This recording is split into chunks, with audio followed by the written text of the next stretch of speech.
when we're running our business and we're busy, we tend to wear that busy badge of honor, like, I'm so busy, I don't have time, because we prioritize serving our clients, which rightly so. Obviously, they're the reason you're in business. However, it can down the road actually hinder your growth if you're constantly working to serve your clients and you never pay attention to the aspects that will help to build and strengthen your business. All right. I'm Rebecca Hay, and I've built a successful interior design business by trial and error, podcasts, online courses, and so many freaking books. Over the last decade, I've grown from an insecure student to having false starts to careers, and now I'm finally in the place where I want to be. Throughout my journey, it's been pretty obvious that I'm passionate about business and helping other entrepreneurs do the same. Each week, I'll share tangible takeaways from my own experience and the experiences of other badass women to help you build your confidence and change your business. Hey, it's Rebecca, and you are listening to Resilient by Design. Today, I have a shorty episode for you. I just wanted to pop in here because it's early in the year still, and I know a lot of us are already feeling the overwhelm. I can tell you that one of the biggest factors that improved my life and business was finding time to work on my business. And I know that when you're in it and you're running around and you're running from project to project, it can be challenging / stressful to really carve out any time to work on your business. So today's episode is for you if you're looking to find some time to work on your business, but you feel like it's practically impossible. Finding time to work on your business. First of all, do you even have the time? Well, we all have the same number of hours in the day, so yes, it's possible. You have the time. You are just spending it doing other things. So the trick is then figuring out how to prioritize the time and what do you tackle first. I know when I was early in my design business journey, I constantly felt overwhelmed, stretched thin, and I was always stuck working inside my business, like doing the things. When I say working in your business versus on your business, for those who don't know what I'm talking about, let me just clarify, because when I first heard this term, I was like, what? I'm working on my business. I'm out there. I'm sourcing. I'm like, no. That's not what it is. When you work in your business, you are doing the customer service work, right? You could be sourcing fabric and tile. You could be working on floor plans. You could be on a job site. You could be doing a site measure. You could be working with your trades. You could be, putting together a presentation. You could be all of that. All of the things that you picture an interior designer does for clients is working inside your business. You're in it, you're doing the thing, you're serving your clients. The difference between that and working on your business is when you work on your business, you are working on aspects of the business that are business development. It is not client service directly. Indirectly, you're obviously improving your business, but it is things like bookkeeping, reviewing the numbers, setting goals, outlining the steps that you take in your process, building out a process, creating documents that you might want to give to a client. Could be building out your website. It could be marketing, financial, whatever. All of that type of task is working on your business. You are looking to further develop and grow your business from the inside, from behind the scenes. And it could also be frontline. It could be you showing up on Instagram. It could be you speaking at an event. But that is working on your business. What happens is when we're running our business and we're busy, we tend to wear that busy badge of honor, like, I'm so busy, I don't have time, because we prioritize serving our clients, which rightly so. Obviously, they're the reason you're in business. However, it can down the road actually hinder your growth if you're constantly working to serve your clients and you never pay attention to the aspects that will help to build and strengthen your business. This is something that I learned early on. And at first it was really hard for me to carve out that time because let's face it, the goal is to have a successful, thriving business that makes money and brings me joy and makes me feel like creative and gives me balance and all of that. So what I want to walk you through today in this short, concise episode, I promise I won't talk too long, is why you need to work on your business. And let's find a way to do it. So first of all, let's talk about the realities of being an interior designer, right? You're juggling client work, you're sourcing, you're invoicing, you're marketing, you're doing project management, maybe even you're hiring, you're managing maybe an assistant as your team grows. It can feel like there's never enough time to work on the bigger picture being your business itself. And so if you're feeling like your business is running you, and what I mean by that is you show up and it's like you're responding, putting out fires, responding to emails. You're not in charge. Everyone else seems to be in charge of your time, right? So if you feel like your business is running you instead of you running your business, that's okay. You're not alone. I would say this is the majority of designers, majority of really service-based business owners. It's so easy to fill your days with client work and constantly push the business growth to later. Here's the thing though, in my experience, later isn't going to come unless you make it come. You can keep putting it on the back burner. You could keep sticking your receipts into shoeboxes, but there isn't eventually going to be a miraculous time where you're going to say, oh, now I'm all organized and I have my books together. Like you have to take the steps. And so the reality of being an interior designer is that you are pulled in lots of directions. But if you can pause and take a step back to look at the big picture, chunk out parts of your week and month so that you can tackle some of those bigger tasks that are helping your business to grow and to run better, you will benefit and so will your clients. Once you start to work on your business, you're building out systems on the back end. You're creating a process, something that then you can follow with every project. There are hidden costs of not taking the time to establish a process to work on the back end of your business. Some of those symptoms, I would say, they're symptoms of not having things ironed out on the back end are really clear. So I'm going to walk you through some of the symptoms. So if you're like, well, that might be me. I feel like I'm pretty organized. Here are some telltale systems that share or tell you or tell me that you haven't fully flushed out your business model, your back end. You're not working on business development. There's 4. First, you're repeating the same tasks manually over and over again. Have you ever responded to a new client email or a new inquiry and organically written the whole email? My hand is in the air. I don't even know. I'm embarrassed to say how many years I did that because I was so busy. I wasn't thinking, oh, I should keep this canned email response in my email provider. First of all, I didn't even know that was a thing that you could do. I wasn't even thinking, I'll keep it in a Google Doc or even keep it pinned to a board. I was just like, well, I don't really have the time to look for the last email I sent to a new client inquiry. So I'll just start typing it. It's faster if I just type it. Guilty? If you're nodding your head, yep, we've been guilty of this. So if you are that's just one example of a manual task or a task that I do manually over and over again, or I did. If you are finding that you're repeating the same tasks over and over again, that is a symptom that you don't have a streamlined system in your business. Number 2, it relates to the example I just shared, getting stuck in endless back and forth emails. Back and forth with the client, back and forth. What about this? They have a question, then you reply, then another question, then you reply. Or with a vendor, and maybe you're trying to figure out pricing on, you didn't create a purchase order because you don't have that system set up in your business because one day you want to figure that out, but right now you're just too busy. So I'm just going to email the furniture guy and say, like, how many yards do I need? Great. Awesome. And he's going to write back and say, well, what's the repeat? Great. And then you're going to email back and say, well, the repeat is this. Okay.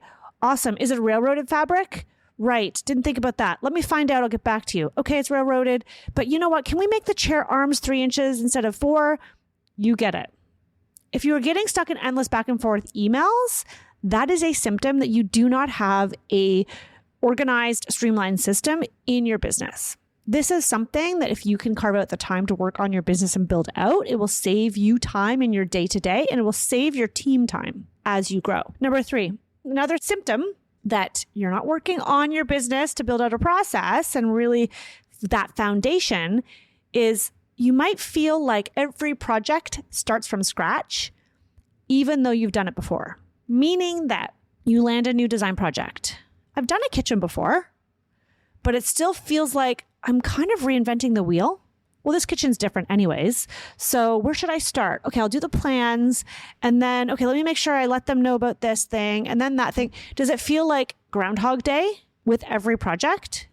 That's because you haven't taken the time to build out maybe a template on how it's going to run, or establish a step-by-step system that you can follow with every kitchen design. The last symptom that you haven't taken the time to work on your business to build out process foundations is you're struggling to scale. You're struggling to grow. And scale doesn't necessarily mean I want to be McDonald's or Brian Gluckstein or Kelly Wearstler or fill in the blank or Joanna Gaines. Scale just might mean growing your revenue, growing the project size. It can look different to different people. But if you're struggling to scale because you are reinventing the wheel every time, and so you're constantly spending your energies thinking about what's next, it's going to be almost impossible to scale. So think about it. How much time are you spending chasing emails, fixing miscommunications, or even re-explaining how you do things to your clients? Every minute or every hour that is spent on these things is a minute or an hour that you could be using to grow your business. There's so many things that we do inside our business that we don't need to be doing over and over again. There could be a system for that. There could be a PDF to communicate that. There could be verbiage on our website. There could be a system with your accountant. Like, it goes on and on and on. These are missed opportunities. If you keep running like a hamster on a wheel, you're not going to have time to market your business properly, have time to show up on Instagram, or rewrite the website copy, or reach out on LinkedIn, fill in the blank, right? You're not going to have time to do that because you're drowning in administration, like admin, even if you have help. The other missed opportunity is you could possibly be turning down great projects without realizing it, because you don't have the bandwidth to show up and really sell to that new potential client. Or maybe you're turning projects away because you have too many projects that aren't running smoothly, or maybe as efficiently as they could run. And then the last missed opportunity there is that you can't raise your rates confidently because you're stuck in inefficiency. And so many of you I know should be raising your rates. By having a more streamlined business model that is efficient, it gives you the confidence to charge more money. It just does. And that's what I hear all the time from designers who've taken Power of Process, because now that they feel like they have that backup, like, oh, I feel professional because this is how it's done, and I can tell my clients that. So what if, I want you guys to imagine, like, this is powerful and important message. What if you had time to design and grow your business? Investing in time to grow your business is not about adding work to your plate. It's about removing friction. And it feels hard at the beginning. There is resistance. But once you take time to work on systems and you have a clear client workflow, automated steps, a structured onboarding process, you're going to free up your time for creativity, strategy, and scaling your business. You're going to be a better designer because you're not going to be stressed about all the itty bitty shitty administrative work. For me, I can tell you that once I established really recurring time to work on my business through taking courses, which forced me to do that, and time blocking, which I'll share in a minute, I actually wasn't trying to be very creative. Like, this feels like a bad thing to admit, but I'm a very productive person and I value efficiency, and I just wanted to check off all the boxes and get through the day.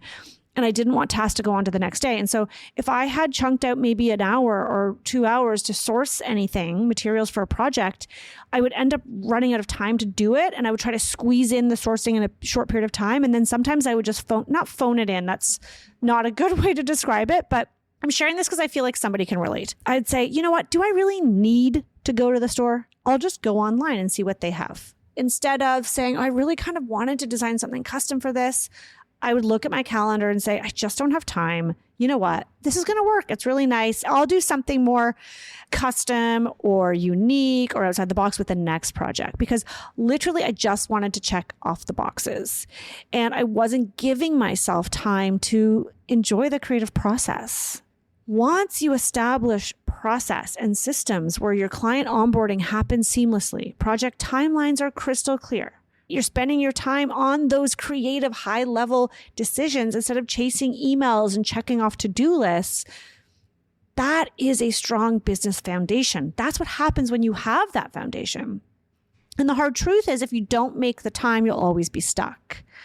So if you don't make the time for it now, is it ever going to happen?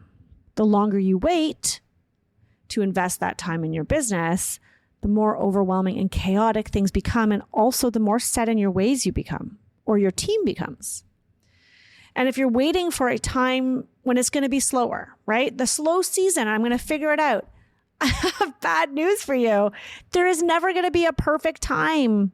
It's like the shoe boxes of receipts that I kept year after year. And I'm like, one day I'm going to sit down and I'm going to come up with a system to keep track of my expenses. Like that one day didn't come until I finally made the decision. Okay, enough is enough, Rebecca. The designers who get ahead, the ones who you see exploding with projects and killing it, are the ones who carve out the time now, even when things are busy. So the first step is schedule time in your week.